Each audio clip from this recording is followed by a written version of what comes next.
I think any team besides the Lions, barring injury, can probably finish fourth in this division. And I just think that makes it so incredibly intriguing. And I'm so excited to see what that looks like this upcoming year.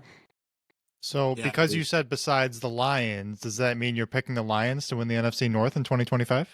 I would by default pick the Lions. I do think it comes down to Detroit and Green Bay would be my two. I think everyone in this division has such an insane schedule that it just is, it's going to be really difficult, I think, for any team to get in any sort of consistent rhythm. I think all four of these teams, like I said, are just going to cannibalize themselves with their NFC North schedule. Add on top of that, the AFC North and the NFC East, and just some tough games all throughout. I think it's going to be really like I would say that it wouldn't stun me in general, just in pure just looking at the teams and rosters. Like the NFC North should have 3 teams in the playoffs, but their schedule and their division is so difficult and complicated that my guess is you only get 2. And the 2 teams, I mean, even the team that's on the top of this, I think trying to win the NFC from this division is going to be so freaking hard. So to me, it's the 2 or 3 teams that get in, and then can any of these teams actually do damage in the NFC? I think is going to be really fun to watch as well. And honestly, if I could put a phrase on it as a Lions fan heading into the season, how I feel about my team, it's confident but nervous.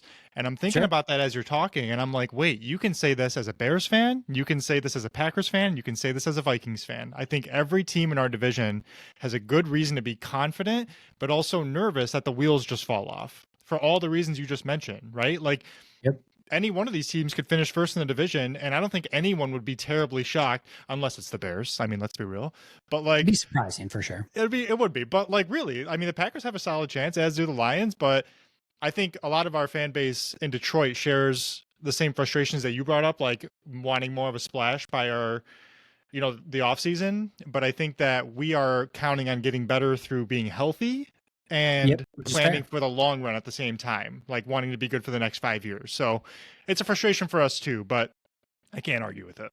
And I just think you always have to be careful with that because we all want our teams to be good 5-10 years down the road. Like you just go, just bringing this back to wrestling, since that's where we started.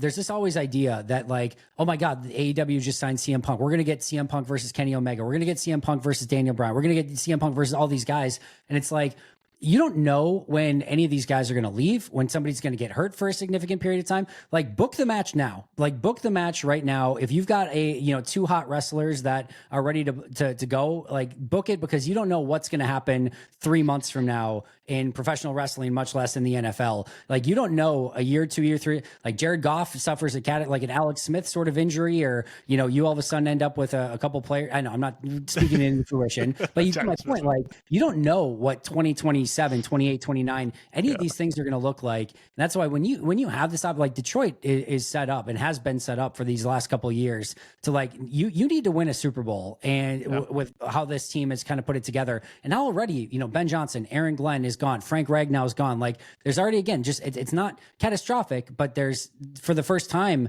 I think some signs of leakage and cracks in the foundation. And again, if you don't take advantage of that, and what I fully believe is a window when you have it, you're going to look back, 5 years from now and be like, great, we've still got our, some young players and stuff like that. But, we went to the playoffs for 4 or 5 straight years during the prime of this run. And we've got 2 playoff wins to show for it. And no, not even a Super Bowl appearance. And if you look at it, like if it ends up being that, you're going to look back at it and be like, man, what a missed opportunity that was. So to me, like if I'm Detroit, I'm saying I'm striking right now. And I don't really care what 2028 or 2029 looks like. I want to go for this thing right now. Especially with their history, you would think they would have their foot on the gas pedal a little bit more.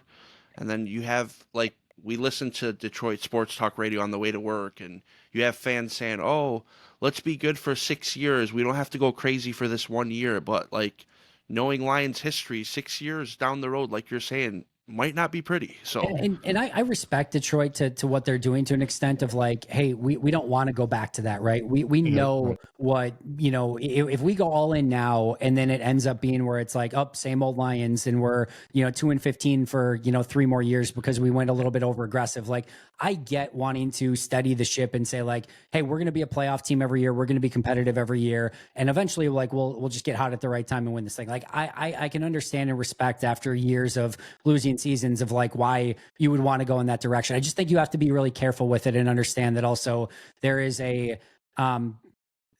lost opportunity.